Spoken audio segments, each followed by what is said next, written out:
नमस्कार दोस्तों, wait secret channel में आप लोगों का स्वागत है। आज आपके लिए एक और केस लेके आया हूँ। देखिए दोस्तों, सर्दियों का मौसम चल रहा है और सर्दियों के मौसम में नेजल डिस्चार्ज के केस मिलना लाजमी है। सर्दियों का जो मौसम है इसमें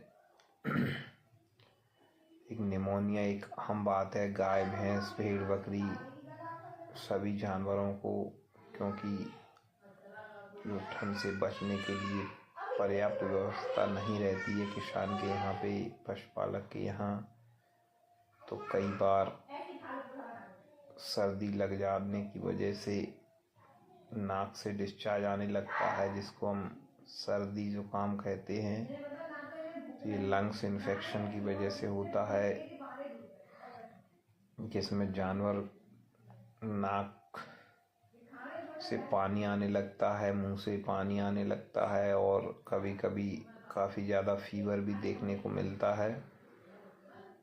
तो ये जो गाय है ये शाहीवाल नस्ल की गाय है और इस गाय को किस तरह से इसका उपचार किया गया है ये बताने से पहले दोस्तों, आप लोगों से अनुरोध है कि सबसे पहले मेरे चैनल को जिन लोगों ने सब्सक्राइब नहीं किया है वो सब्सक्राइब ज़रूर कर दें और बेल आइकॉन को दबाना ना भूलें, जिससे समय पर आप लोगों को वीडियो मिलती रहे। और वीडियो को लाइक एंड शेयर ज़रूर करें।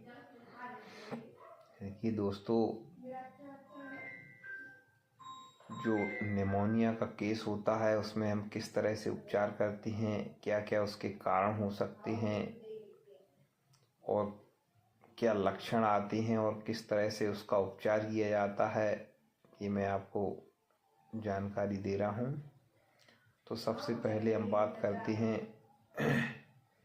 कि जो नेजल डिस्चार्ज है उसके क्या क्या कारण हो सकते हैं, जो पॉसिबल कारण होते हैं, किस किस वजह से निमोनिया हो सकता है। तो एक तो दोस्तों जनरल निमोनिया होता है, जो नॉर्मली सर्दी लग जाती है जानवर को, जिससे नेजल डिस्चार्ज आने लग जाता है और जो सर्दी की वजह से होता है। और उसके अलावा भी निमोनिया कई कारण हो सकते हैं। एक ड्रेंचिंग निमोनिया का केस भी होता है, जिसमें जानवर को कभी कभी दवा पिलाते समय फेफड़ों में जो दवाई चली जाती है उससे जो ड्रेंचिंग निमोनिया हो जाता है दोस्तों, बहुत ही खतरनाक टाइप का निमोनिया होता है। उसमें जानवर की मृत्यु तक हो जाती है। और एक कैटल बोवाइन प्लूरोनिमोनिया होता है, यह भी बहुत खतरनाक होता है। तो काफ़ी सारे कारण हो सकते हैं निमोनिया के, लेकिन अभी जो ज़्यादातर केस में निमोनिया देखने को मिलता है वो सर्दी की वजह से मिलता है। और आपको इसमें टेम्परेचर भी मिल सकता है और नहीं भी। जो ये केस, ये जो आपको गाय दिख रही है, इसमें टेम्परेचर इसका नॉर्मल आया था, 101.2 इसका टेम्परेचर था और नेजल डिस्चार्ज तो इतना हो रहा है दोस्तों, आप गौर से देखेंगे तो आपको दिख रहा होगा कि इसकी नाक से डिस्चार्ज टपक रहा है और ये बिल्कुल ऑफ फीड हो चुकी है, कुछ भी नहीं खा पी रही है।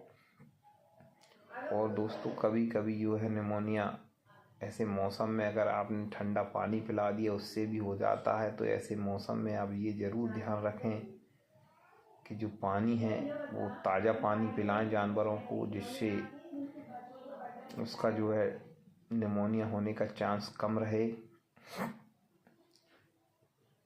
और जो लक्षण हैं, यही लक्षण आते हैं नेजल डिस्चार्ज होना निमोनिया के, नाक से थोड़ा आवाज़ आना अगर ज़्यादा इन्फेक्शन है लंग से, और जानवर का ऑफ फीड हो जाना, और कभी कभी टेम्परेचर भी देखने को मिल सकता है। यही सारे लक्षण होती हैं। अब दोस्तों हमें इसको मैनेज किस तरह से करना है, किस तरह से इसका उपचार करना है, तो उपचार के लिए दोस्तों कई सारे एंटीबायोटिक सामने आते हैं जिन्हें हम दे सकते हैं, और डॉक्टर अपने कंडीशन के हिसाब से एंटीबायोटिक सिलेक्ट करता है कि किस कंडीशन में कौन सा एंटीबायोटिक बेस्ट रहता है।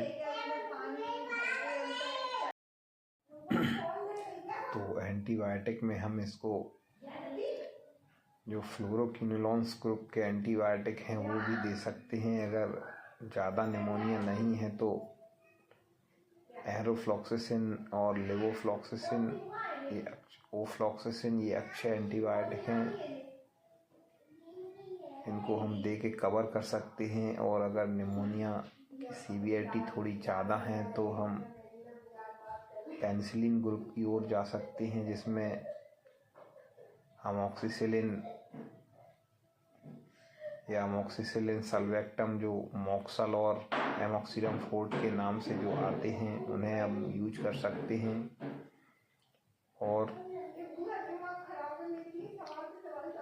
और अच्छी एंटीबायोटिक पे जाना है तो फिर हम सेप्टिफर का भी यूज कर सकते हैं। अगर सीवियरिटी ज़्यादा है तो सेप्टिफर का रिजल्ट काफ़ी अच्छा है इसमें।